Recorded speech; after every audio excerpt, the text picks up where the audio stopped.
ఆ ఊరేగింపులో జీపు మీద వెళ్ళడం, అలాగే వేదికను పంచుకోవడం అనేది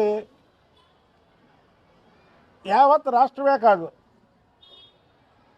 ఏదైతే ప్రపంచ దేశాల్లో చంద్రబాబు నాయుడు గారిని అరెస్ట్ చేసినప్పుడు ధర్నాలు రాస్తారోకోలు చేశారో వాళ్ళందరికీ కూడా మనస్తాపం కలిగించండి. ఎలాగంటే జోగి రమేష్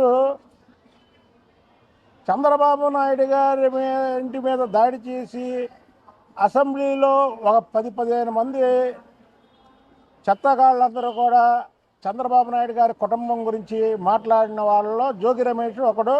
చంద్రబాబు నాయుడు గారి గుండెల మీద కొట్టినటువంటి వ్యక్తి జోగి రమేష్.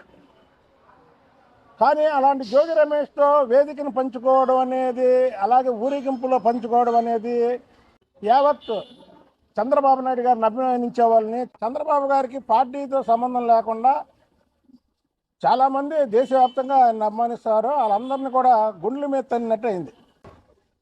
ఆ రోజు కానీ మేము లేకపోతే చంద్రబాబు నాయుడు గారి ఇంటి గేట్ని మాత్రం కంపల్సరీ తాకేవాడు. ఆ దాడికి సంబంధించినటువంటి ఫోటోలు నేను ఇప్పుడు ముందు మీకు చూపిస్తాను. ఫస్ట్ ఫోటో ఇది,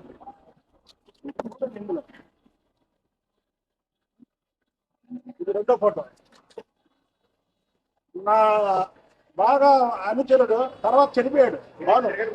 ఒక సీఏ కర్రతో కొడితే పడిపోయాను. నేను కూర్చొని నేను చచ్చిపోతాను అనుకున్నాను, నిజంగా చెప్తున్నా. అంటే ఒక అరగంట బ్రీతింగ్ అందులో నాకు కావాలంటే ఇది నిజమో అబద్ధమో మళ్ళీ మీరు గద్దె రామ్మోహన్ గారిని, ఏలూరు సాంబశివరావు గారిని ఇద్దరిని అడగండి. నేను చచ్చిపోతాను అనుకున్నారు వాళ్ళు, నేను చచ్చిపోతాను అనుకున్నారు. ఏంటి పార్టీలో కొద్దిగా క్రమశిక్షణ లోపిస్తుంది.